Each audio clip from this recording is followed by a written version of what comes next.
Good morning Kenya. Habari ya asubuhi. Na wasalimia wote. This is a quick one. Hii tu ni kusemezana ili we see tujiulize nini kinaendelea saa hii. So guys, Corner, you asked for this one. So sijui kama huko. So kama huko ni sawa, kama huko tutaendelea tu. Karibuni. So ni masaa ya asubuhi katika taifa letu.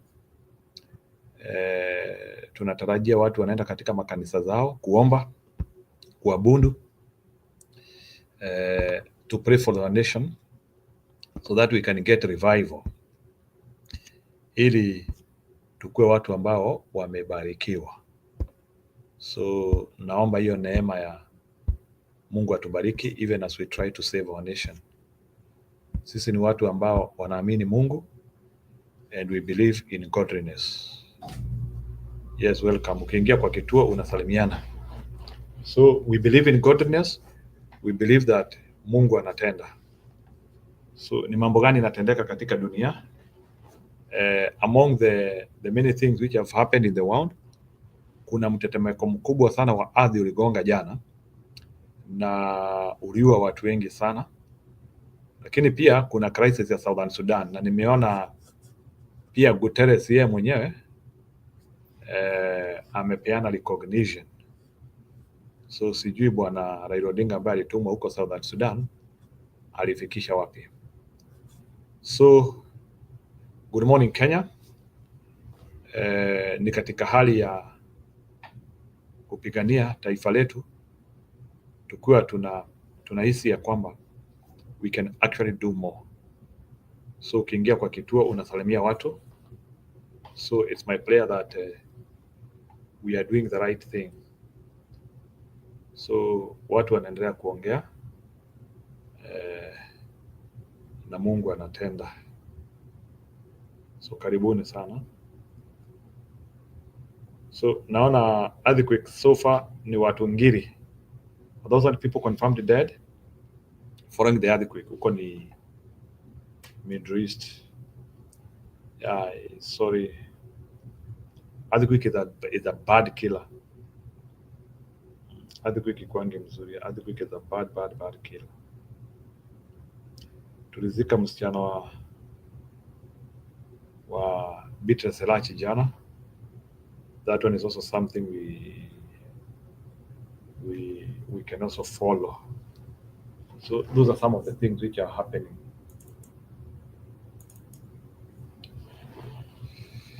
So Gachagua jana alikuwa. So sijui kama leo Gachagua ataenda kanisani wapi, but we need more rhetoric than he is doing. I hope he will plan and do the right thing appropriately. So we will wait for him on what he is going to do.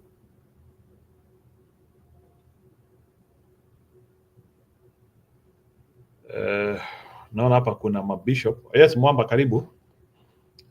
Naona ni kama kuna some defiance in the church. Kuna watu ni kama wanasema wataendelea kuita Gachagua bishop. Nini, not bishop, like wanaendelea kumuita DP. If you feel distant from the Lord, so it's that's what I will start with. Mniambie kama hii iko na ramification effect gani.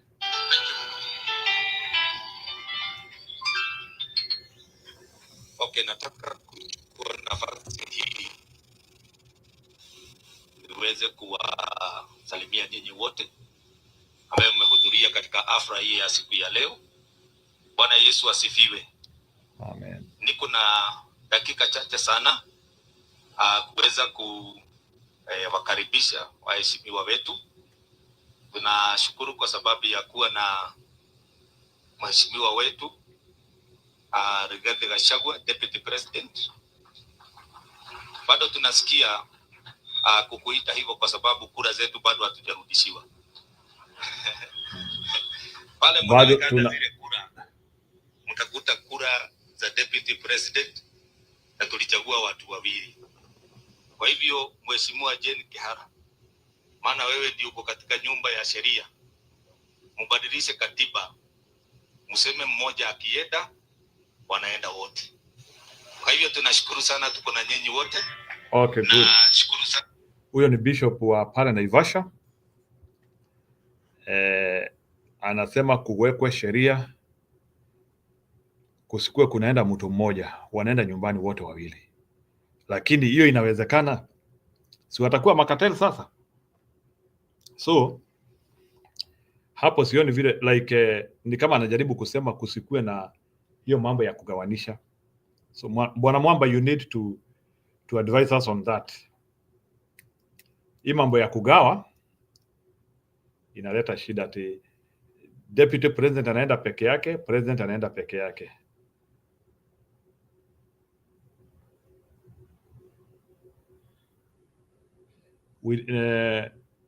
Gideon Moi sijui anacheza namna gani.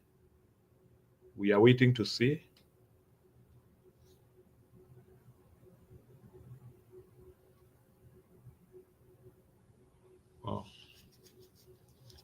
Hapa Marekani kuna so many crises ya mandege. Hebu niwaekee hii. I don't know what is the problem. This is something we need to discuss. Well, this was the scene this afternoon in Brooklyn Park, Minnesota, where a plane that took off from the Des Moines International Airport crashed into a home. Bystanders shared this video of the devastating aftermath. At this hour, officials have still not shared the number of passengers on board the plane, but they have confirmed that there were no survivors. Remarkably, no one on the ground was injured in the crash. Witnesses say the plane caused a fire at the home, the structure remaining standing, but the roof was torn off. According to the FAA, it was a single-engine plane traveling from Des Moines to the Anoka County Blaine Airport. Brooklyn Park Mayor Hollis Winston spoke about the crash. As a city, we're grateful there are no casualties within the actual residence itself. Heart goes out to the families and folks that were in the plane. But I will say that as a community and as a city, we're very much going to surround the families that have been affected by this. Our heart very much goes out to them. Yeah. The Des Moines International Airport released a statement. Sijui mandege shida ni nini? Marekani, the amount of crashes is now becoming extreme. I think that research has to be done now.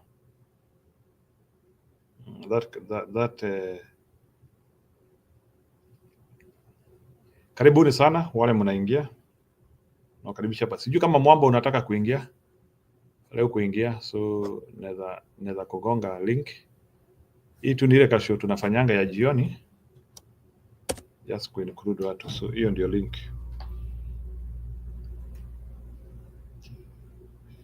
Ya, kama kuna mtu anataka kuingia studio unaweza ingia, ukuja tusemezane, we try to talk to the crowd. Nimeona Guterres pia ameongea and he has talked about the work which Raila Odinga is trying to do. Where is Guterres?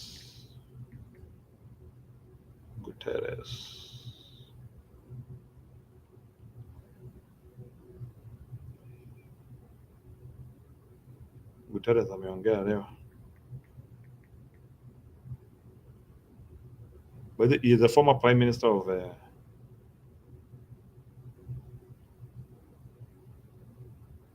some remarks and then we'll take a couple of questions.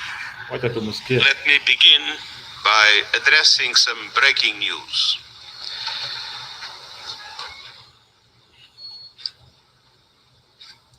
A terrible earthquake has hit parts of Southeast Asia today.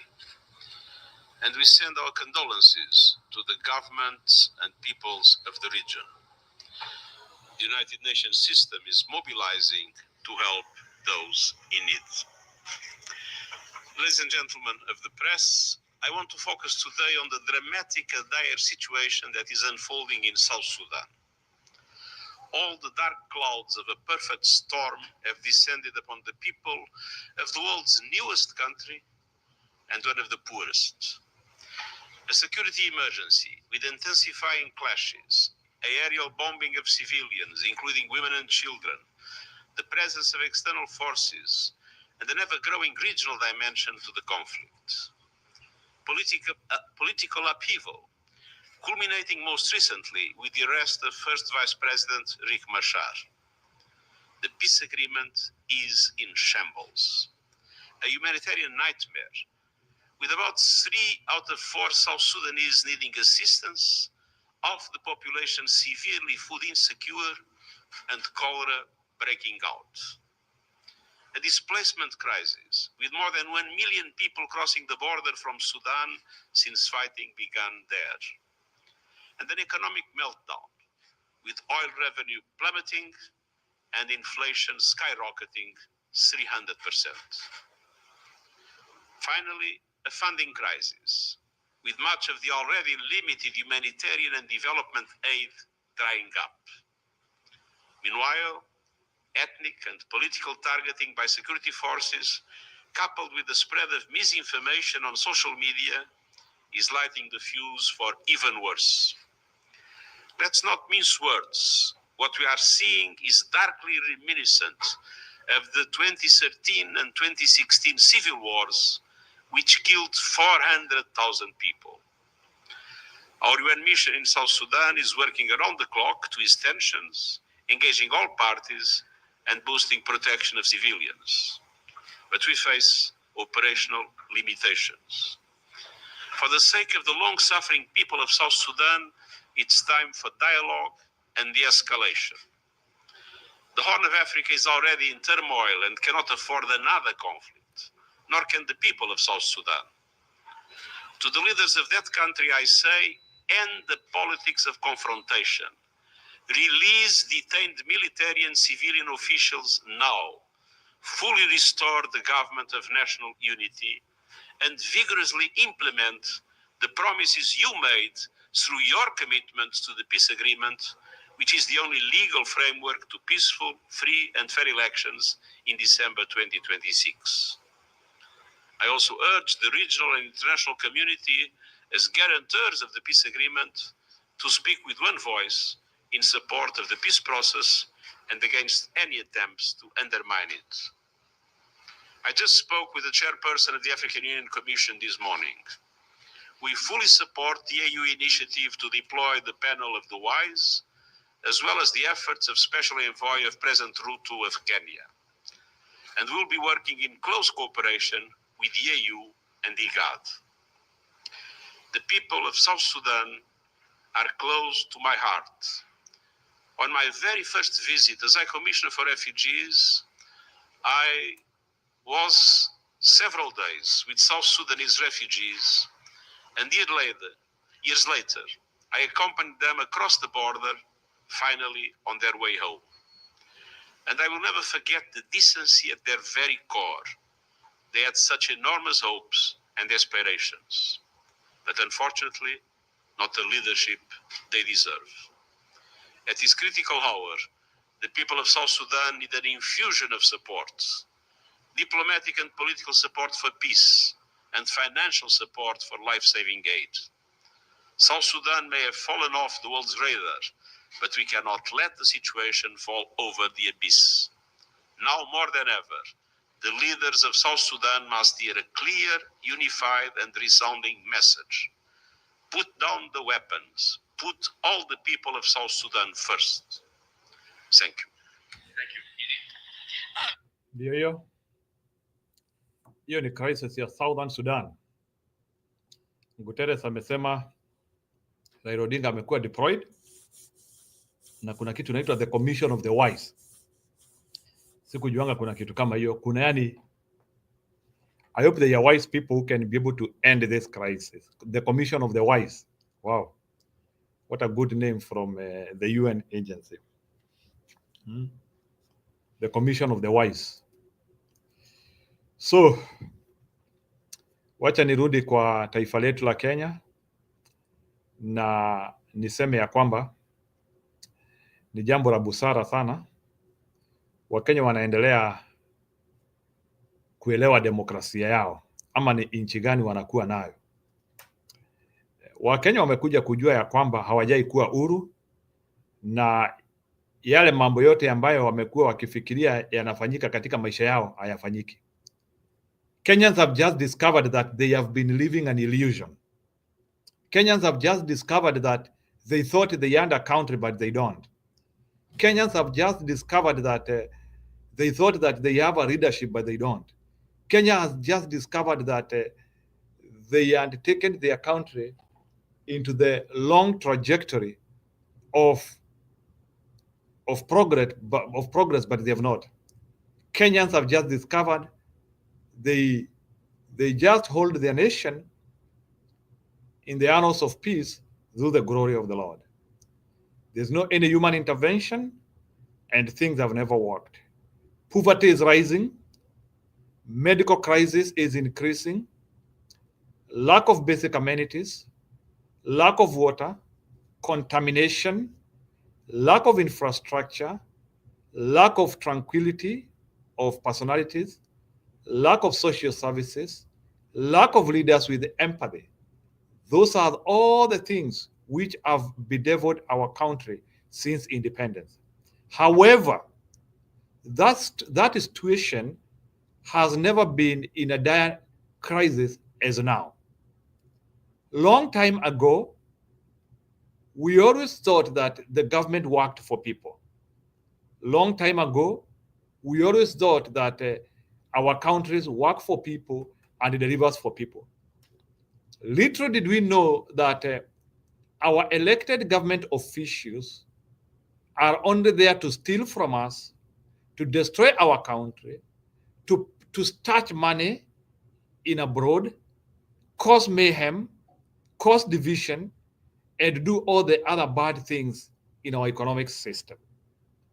That is what our elected leaders do. Our leaders have no time to think about us. Our leaders have no time to improve our economy. Our leaders have no time to think about our children, our generation, our ancestors, our descendants, and the people who will come after us. They have no time for that.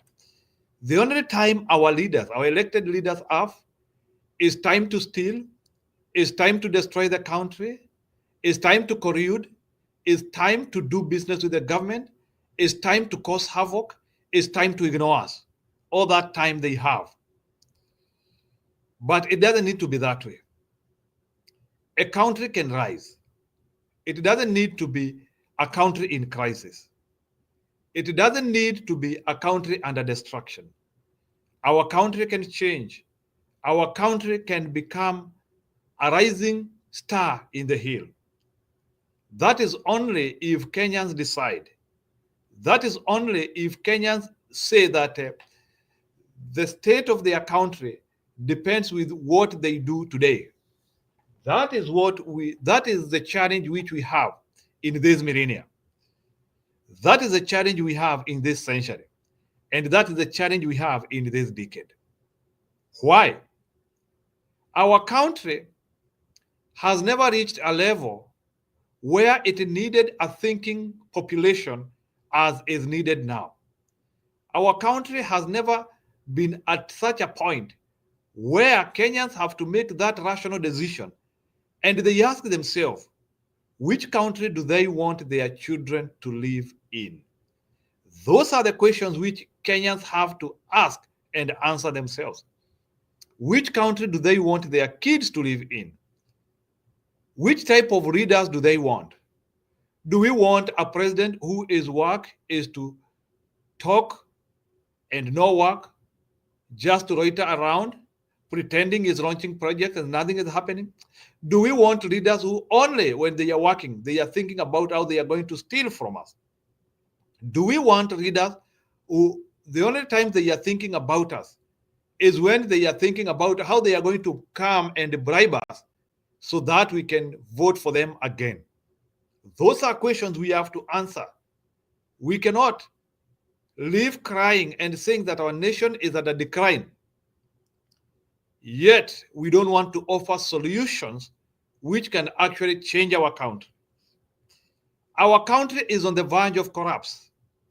Our country is at a point where there is not much left and a lot of desperation and hopelessness which has engulfed all sectors of distribution. The economy is not good. Social life is not good. Everything is not working. No wonder you can see a pastor wanting to steal from a member, a doctor wanting to steal from a patient, a politician wanting to steal from a citizen. There is a need, there is a crisis, and there is a need for change. That is what is bedeviling us in this decade. Mr. William Ruto is the most consequential president of Kenya. Robert Wina said, somebody should ask Kasongo to show us what is done since he became the president. Unfortunately, Bwana Robert Owino, Kasongo has done nothing. Mr. Kasongo, aka William Ruto, is the most consequential president of our century. Mr. William Ruto is a beacon of leadership. He will be the person who we will be referring to. And we will always be saying, this is what went wrong for any person who wants to become a leader. Mr. William Ruto will forever become a remembrance of what bad leadership is. Mr. William Ruto will become a remembrance, a monument of remembrance of what you don't want for a leader. That is what we have tonight, or in this decade. We have a leadership which is not empathetic. We have a leadership which doesn't care whether your kids go to school, which doesn't care if you can go to hospital and access services. We have a leadership which doesn't care if you can access market for your products, you can get employment in your country. Yet they always say that we are in a sovereign state which received independence approximately 60 years ago. Kenyan independence sounds like an illusion. Kenyan independence sounds like a game which cannot be explained. Kenyan independence cannot be explained. How would you talk of an independent Kenya while a half of the country or larger population than that, people cannot feed themselves, young people are going to the universities and other institutions of learning, they cannot access anything to do. Women cannot be able to get jobs, women cannot be able to get children at peace, men cannot be able to get jobs, men are not secure wherever they are. How do we say that we have a country which we have built with the motivation that we want to build a civilized nation? No, we don't have a civilized nation so far. Kenya has no difference with aristocratic state. The other day, I saw somebody trying to say that, in fact, Mr. William Ruto is the worst president in the world. I was shocked. There is no any time I have ever thought that Kenya would produce the worst president in life. But it has now become a norm that we are now breaking records like anyhow. The other day, Mr. William Ruto was voted as the most corrupt man in the universe. These days, we are being told that Mr. William Ruto is the worst president in the world. I saw it in a podcast. I couldn't believe. When did Kenya slide to these things? When did Kenya slide to misgovernance and lack of empathy and lack of a trajectory which makes sense to the population? Kenya is at a crossroad. Kenya has to decide.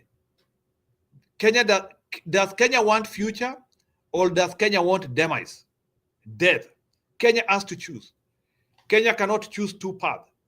Kenya will have to choose. Does it want life? Does it want death? If Kenya chooses Mr. William Ruto, it chooses death. If Kenya thinks about another person, another thing, we could be assured of some life as we go or as we move forward. Truth of the matter is, we had a lot of gains in other previous governments. We were in an upward trajectory. I remember Kenya is a country which built Thika Road, super highway. Kenya is a country which built many skyscrapers. Kenya is a country which birthed so many tech farms. So Kenya has been on that path of incline, that path of rising. But now Kenya is not thinking of rising. Kenya is thinking of abducting its children. Kenya is thinking of destroying its fortune. Kenya is thinking of collaborating with people who do not make sense, stealing, doing a lot of thievery. That is all what Kenyan leaders are thinking of. Nisome, somebody should ask Kasongo to show us what he has done since he became independent. When it's all done, it will be the most 5 years of painful Kenyans I've ever had. This man absolutely knows nothing. Uhuru was 100% correct. I agree. Uhuru sounded a warning. I do not know if Uhuru was not candid enough or Uhuru did not sound, he did not have the momentum he deserved. Sometimes people feel as if Uhuru talked very casually about that story. People feel like Uhuru needed to have talked more. But the truth of the matter is, even when Ruto is being elected, is information about thievery, is information about destruction were already available in the public domain. So people cannot say that they were not warned and they did not know. They voted Mr. William Ruto willingly, and they have to remove him willingly. That is the only option. They voted him willingly, and they have to remove him willingly. Although it is also said that there is a possibility that he was not voted, but he rigged himself in. That is something which has to be confirmed to us in the future. Did Mr. William Ruto win the election? It is something which has to be answered. It's a question which Kenyans have to answer. Did Mr. William Ruto win the election? 2022. 2027 is around the corner. Different stakeholders are assembling. We have seen the opposition to Ruto slightly assembling in some form. We have seen Mr. Rigathi Gachagua on one end doing a lot of injection. He has polarized the country so far with an extent of preparing us for 2027. A lot has to still be seen from him, especially where we are not seeing him forming serious coalitions which can actually talk about calling for Mr. William Ruto to be ousted now, either through a parliamentary action or through a civil rebellion. That is something which Rigathi Gachagua is not willing to do. I don't know why. Today, he said that we will remove Ruto constitutionally through an election. Again, Mr. Rigathi Gachagua needs to explain to Kenyans, how are they going to ensure that the election is not going to be stolen and every legal vote will be counted and Mr. William Ruto is not going to steal that election? It's a question Mr. Rigathi Gachagua has to answer. We cannot take things casually. We know his potential. Na hatuwezi taka Bwana Ruto apitie katikati ya masaibu yetu all in our lack of planning. We have to plan for 2027 as if life depends on it. That is something we have to do. We have to plan for 2027 as if life depends on it. We have no option to make sure that things are working. We have no option to make sure that we are strategizing and forming big coalitions which will come, create a euphoria, and sweep away Mr. William Ruto. That one has to be the method. The method has to be simple. Create a euphoria, and we swarm Ruto. We have to cause a euphoria if we have to go to the ballot. But we cannot go to the ballot with a 50-50 chance of winning. If we are going to the ballot, it has to be a landslide. There must be a confirmable landslide. We know the attempt of stealing the election will still be there. We know the IBC will be a bit friendly to them. But for us to win that election in 2027, we have to do one thing. We have to make sure that our votes are beyond 70%. So that even if they decided to steal 20% from us, we have still 50 plus remaining. That is the only discussion we can talk about. How we will guard our votes, how we will make Mr. William Ruto a one-term president, because he deserves, and he need to be ousted. It will be crazy. It will be beyond human imagination if Mr. William Ruto will be able to secure another term again. I do not know what future holds, but one thing which I know is that if Kenyans are able to unite in one accord, we can finish this job once and for all. It's not a lot of job. Mr. William Ruto is extremely unpopular. Mr. William Ruto doesn't seem to have a concept. I don't think Mr. William Ruto has capacity even to build serious roads. I was expecting immediately after election and immediately within his rulership or his leadership, I was expecting him to think about Nakuru Road. We have Thika Road, which serves people in Thika Road and the Ranja Marsabit Road all the way to Ethiopia. That is A2. Why is Nakuru Road not being done? It's also a road which is carrying so many people. We have so many deaths there. We are losing serious Kenyans. We are losing many Kenyans there out of unavoidable accident. Nakuru Road has to become or must be a dual carriageway. The fact that Nakuru Road is a single carriageway is an event which has been bypassed by time. It is unimaginable. It is unfathomable. Owino is saying something. Whether he won or stole the election, he was given a chance to lead the country. So far, amekonia. What is left is the collapse of the economy. But Mr. Robert Owino, we cannot allow the economy to be collapsed. The economy has to survive for us. The economy has to be there because we need the economy to raise our children. We need the economy to do the best for our life. So we cannot allow somebody to destroy our economy at the watch. Before our dollar collapses further, before we are unable to feed ourselves, before we are unable to get jobs anywhere, including our elites, we must think deeply on the future which we want in Kenya. And presidents can be removed from power, either through a popular initiative or through an ouster.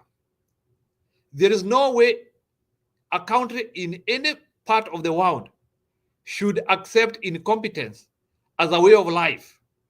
There's no way of accepting incompetence, which is actually killing, and we normalize it and we say that it is 5 years, it will be gone. 5 years is too much for an ailing soul.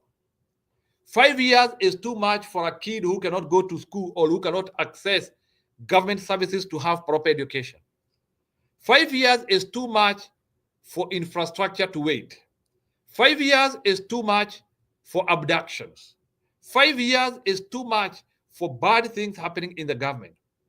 The only time which does not wait is any extra day for a rogue reader. That one does not wait. I don't know how Kenyans can be able to understand that language, but it is unfortunate that Kenyans have been unable to reason with themselves and actually produce a shocker for Mr. William Ruto. Because truly of the matter, the gods have conspired against him. Things are not working for him. Everything that he thought would work, Haslam and Mamboga, they are no longer there. Internet, the one which he promised, nothing seems to tie up. So we can do the thing. We can be good to each other. We can fight for our nation. We can do the right thing. And the only right thing we can do is to ouster Mr. William Samoei Ruto. Very soon, he will even be rejected by people from his home. It's not that it's the people from his home. Despite the level of tribalism which is sparked by many tribes of our nation, there is a level of incompetence which cannot be supported anywhere, including even communities where we come from. I don't see even Mr. William Ruto tying up the votes of Kalenjin nation if he continues with this serious incompetency. In any case, if we get a candidate who is transformative, who is serious, and who is believed and trusted by people, trust me, that candidate has capacity to drive millions of voters away of Mr. William Ruto. What we need is a candidate who is serious and a candidate who is transformative. We are one election away from ousting Mr. William Ruto. We are one election away from changing our nation. We are one election away from doing the right thing. And we cannot jeopardize that opportunity to change our nation. The day when the election will come, we will have to make sure that that election we have responded accordingly and effectively. That one we have to do.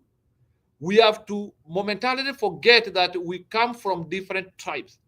At the moment, Kenyans have to learn that the only option they have is to push in one direction. It doesn't matter whether you are a Kikuyu, it doesn't matter whether you are a Maasai, a Samburu, a Turkana, a Luo, a Luya, a Kisii, Tiriki. We can't push at different direction. The only time we have is to assemble and push in one direction. Wacha nione vile mababu anasema. The best thing the conman can do is to redeem himself, is to announce that he will not seek a second term and he will not support any candidate. Joseph Beidas anasema, Oino, how come he has done that? I was thinking about that. Greeting Jiro, nimesalimika sana. Karibu sana Bwana Joseph Beidas. That's why I'm saying we are a rising nation, which is no longer rising. Kenya is a sleeping nation now. We cannot even say that Kenya is a sleeping giant any longer. Kenya is a failing nation. Kenya is a nation which no one would respect. Can you imagine a nation where young people in their 20s, in their 15s, in their 18s, they decided to rise against the government through a peaceful civil rebellion, and they are faced by the lethal power of force, killed and maimed. That is what we are dealing with. All those people who have died or died during the Gen Z revolution, their blood will not go in vain. Those people, Mr. William Ruto, and your enablers, that blood is squarely on you. That blood is squarely on you. Any Gen Z who died, that blood is entirely on you. We have never seen any apology from the government. Even if you apologize, those kids cannot return back to life. They are gone forever. How do we trust a government which killed innocent kids at the time when they wanted the government to respond to their plea? How can we trust a government which has lied to us time and time and time again? Through a cowardice and through a manipulation concept, Mr. William Ruto was able to hoodwink Kenyans and millions of us on how, after June 25, he was going to form a government which works for the people. People were a little bit patient, a little bit, and they thought that Mr. William Ruto and learned a little bit, especially after the parliament had been banned. But what did Mr. William Ruto do? What Mr. William Ruto did was to do a reshuffle of his parliament and pretend that by changing those personalities, things were going to work. There was no concerted effort of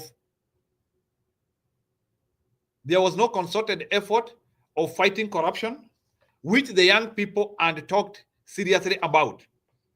There was no concerted effort of changing the governance, which young people had talked about. All what Mr. William Ruto did was to bring his cronies, his sycophants, his business partners into the government once again. No one was brought in the government who has a history of transformation. No one was brought into the government who has an history of doing anything serious in this life. That is something which Kenyans are still asking themselves. Since when are we going to be enjoyed by Mr. William Samoei Ruto? Up to when are we going to suffer under the courtesy of you have to respect the government which does not respect you? The truth of the matter is that Kenyan government does not respect you. Kenyan government can actually kill you and do everything which they want you to do, cause you to obey them by force, reprimand you to do things which you don't deserve to do. You can actually disappear. No wonder they are threatening even people who are online. They don't want those people to actually vent and talk what they want happening in their nation. It's a travesty when you see a nation cannot be able to talk and agree on how they want to be governed. It's a travesty when you see a nation not being able to coalesce together and talk about the things they want to do as a nation. That is the tragedy we have in 21st century. A nation which cannot bring its people on one Arambe accord and do things which actually can be seen by the next generation. We do not have a government which can cause enthusiasm, which can actually cause patriotic actions with an aim of changing who we are. That is the nation we are having. I think unless we change the perspective, not the perspective of Kenyans, but the perspective of leadership, there's no way at the middle of fighting these people, they have seen that the best thing they can do is to earn their salaries. That is the quagmire we are having. Even before dust has settled, these people have already earned themselves a salary of 300,000, over 300,000. I think these people are joking with us. These people don't respect us. These people think that we do not think, we are cowards, we cannot do anything to them. How can a member of parliament be so big-headed that he is ready to earn a salary, 366,000, 4.4 billion in total, at a time when people cannot get jobs, kids cannot get education, bursaries are not there, SHA is not working? What's wrong with them? That is the highest lack of morality. That is the highest lack of morality. That is the nation we are talking about. A nation which you don't feel proud of, a nation which you don't feel you want to be associated with because of the shenaniganism and the stupidity which is happening. And a government is supposed to deliver. We are supposed to see rising income, rising health or improving health standards, good eating habits, reduction of malnutrition. Those are the things we are supposed to see in our nation. We are not supposed to be seeing a nation in decline, a nation where kids cannot eat into full. Our kids are they are not eating well, malnutrition, kwashiorkor marasmus, a lot of deaths, especially for kids who are 5 years and below our potential because they cannot access good medication. A lot of deaths for old people who can also not be able to access medication.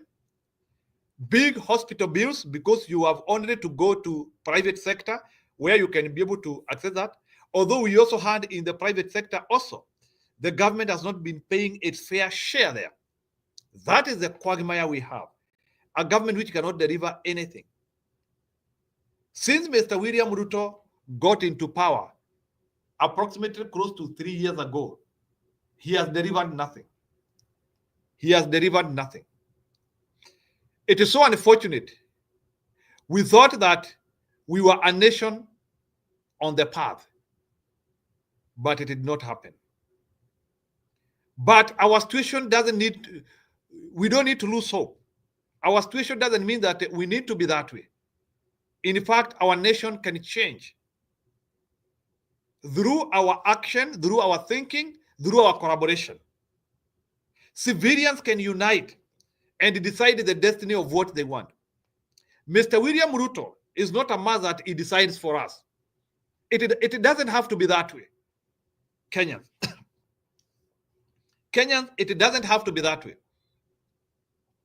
Mr. William Ruto doesn't need to decide for us. We can decide for ourselves. We can claim what we want. We can reclaim our country. We can get our country back. We can strategize. We can cause a revolution. People can get jobs. We can benefit from our taxes. We can benefit from our minerals. We can benefit from everything we produce in that country. We can benefit from what we farm. We can benefit from our cash crop and our food crops. We don't need to be beggars in our own country. Mr. William Ruto has no capacity to decide for us. But us as civilians, we have capacity to decide for him. And the decision is clear. The lighting is clear. Mene Mene Tekel and Upasin. Is that simple? His leadership has collapsed. His leadership has ended.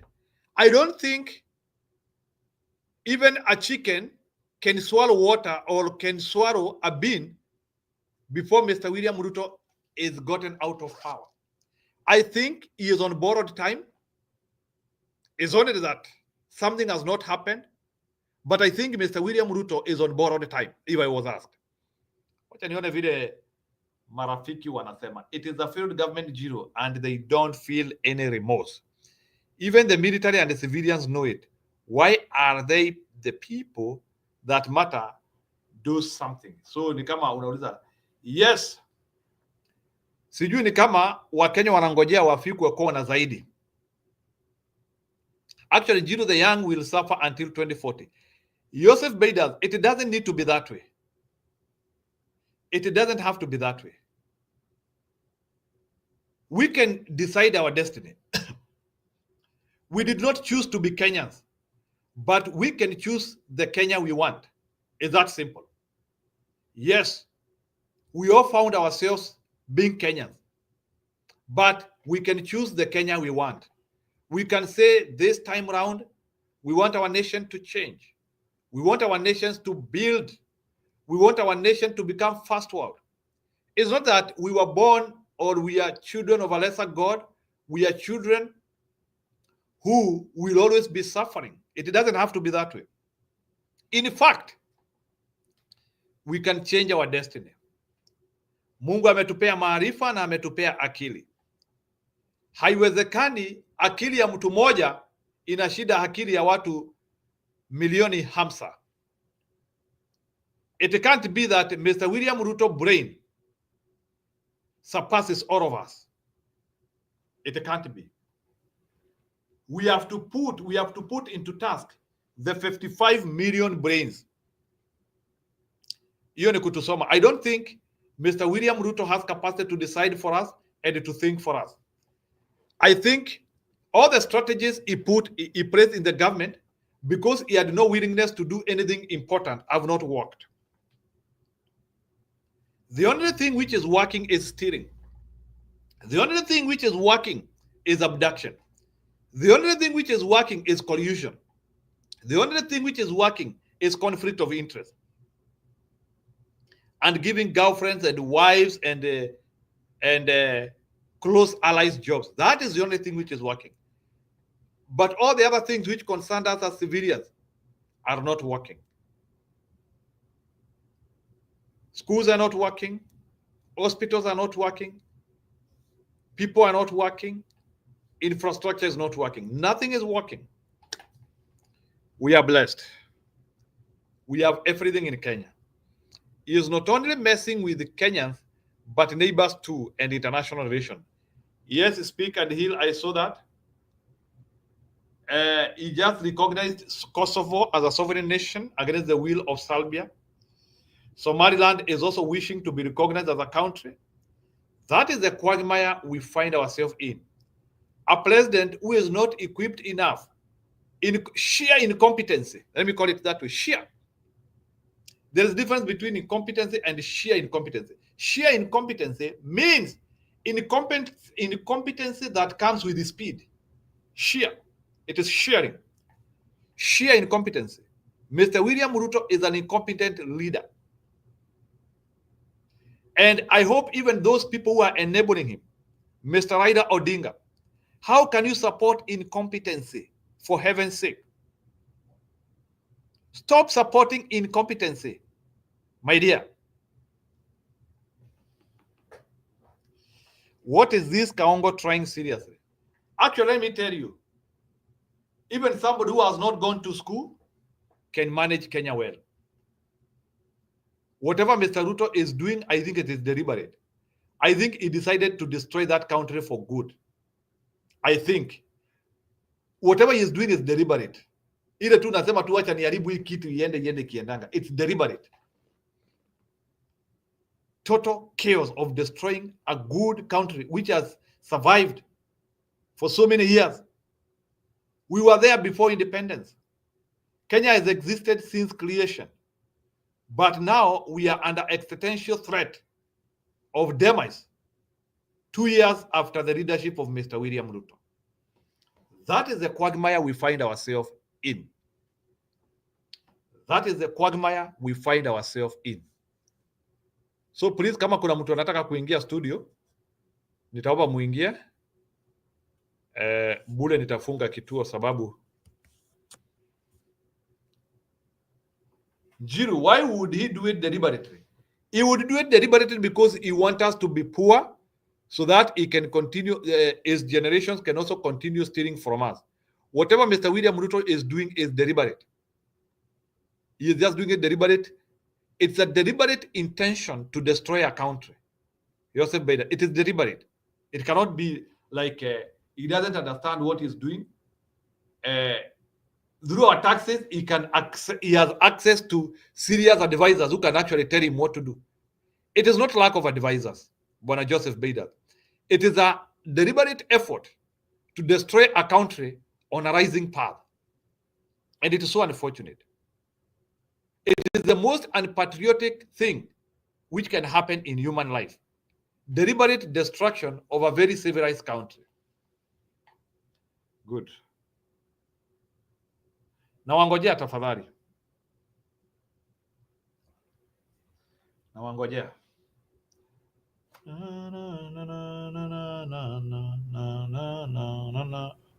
Najua mnaenda kanisani. Damu ya Yesu iliyomwagika inaweza mambo yote. Ai, damu ya Yesu iliyomwagika inaweza mambo yote. Ya Yesu, damu ya Yesu usafisha kabisa. Oh, damu ya Yesu iliyomwagika inaweza mambo yote. Oh, damu ya Yesu iliyomwagika inaweza mambo yote. Damu ya Yesu, damu. I'm just praying for a nation. We will succeed. So leo tungojee pia ma injections za kina Gachagua. I hope they are going for the church. Hope the church where they will go, they will be around to speak. Kama wataongea, they can have town rallies. Damu ya Yesu iliyomwagika inaweza mambo yote. Damu ya Yesu, damu ya Yesu. I'm waiting for somebody to enter the studio. Bure nitafunga. Tuonane kesho. Oh, damu ya Yesu, damu ya Yesu usafisha kabisa. Damu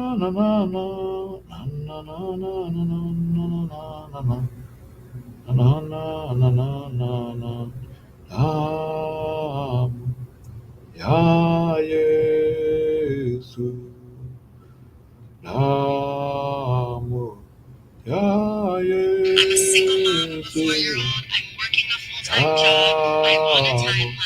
Kesho ni mapema. Joseph Biden.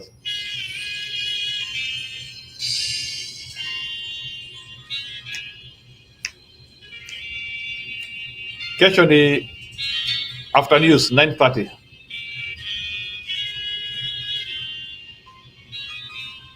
Wacha niwaimbie kabla niende.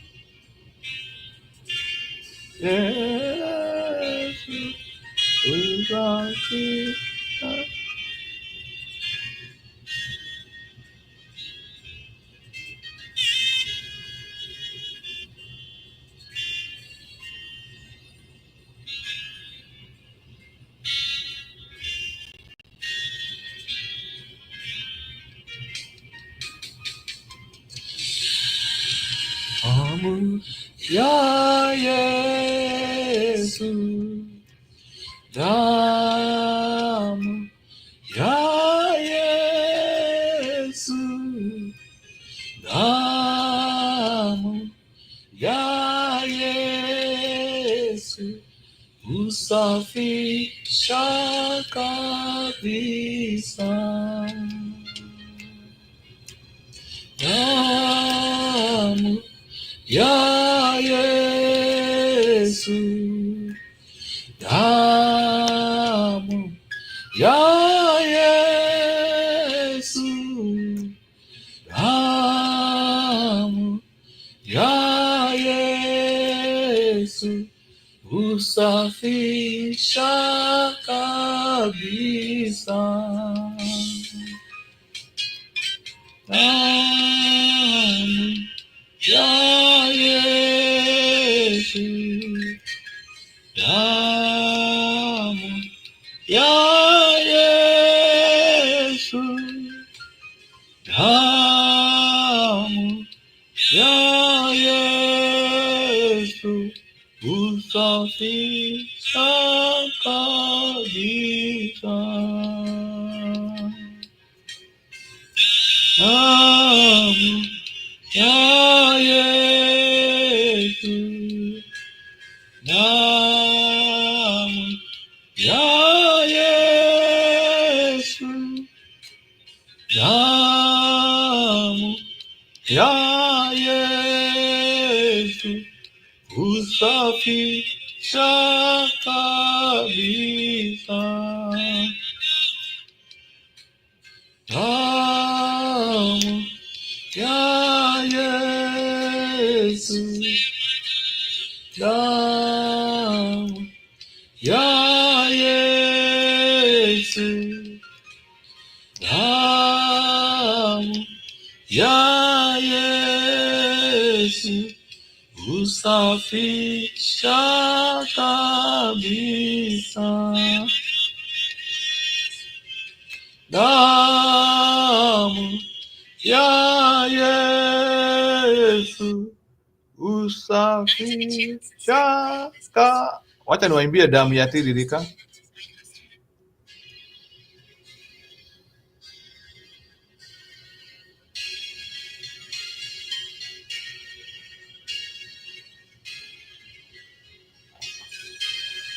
Tiririka,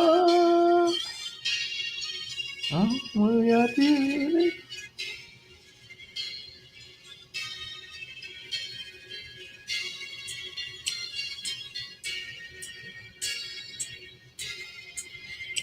Damu ya tiririka, tiririka, damu ya tiririka, damu ya tiririka, damu ya tiririka, damu ya tiririka mi, sasa ya tiririka, damu ya tiririka, damu ya tiririka, damu ya taifa hili, oh sasa ya tiririka, oh damu ya tiririka, damu ya tiririka, damu ya taifa hili, na sasa ya tiririka, damu ya tiririka, damu yako ilina.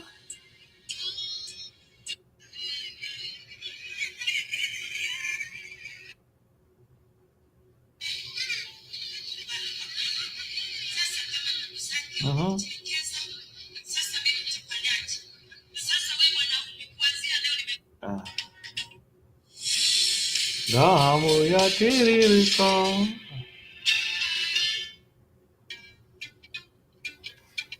Wacha niwaimbie ya mwisho tufunge.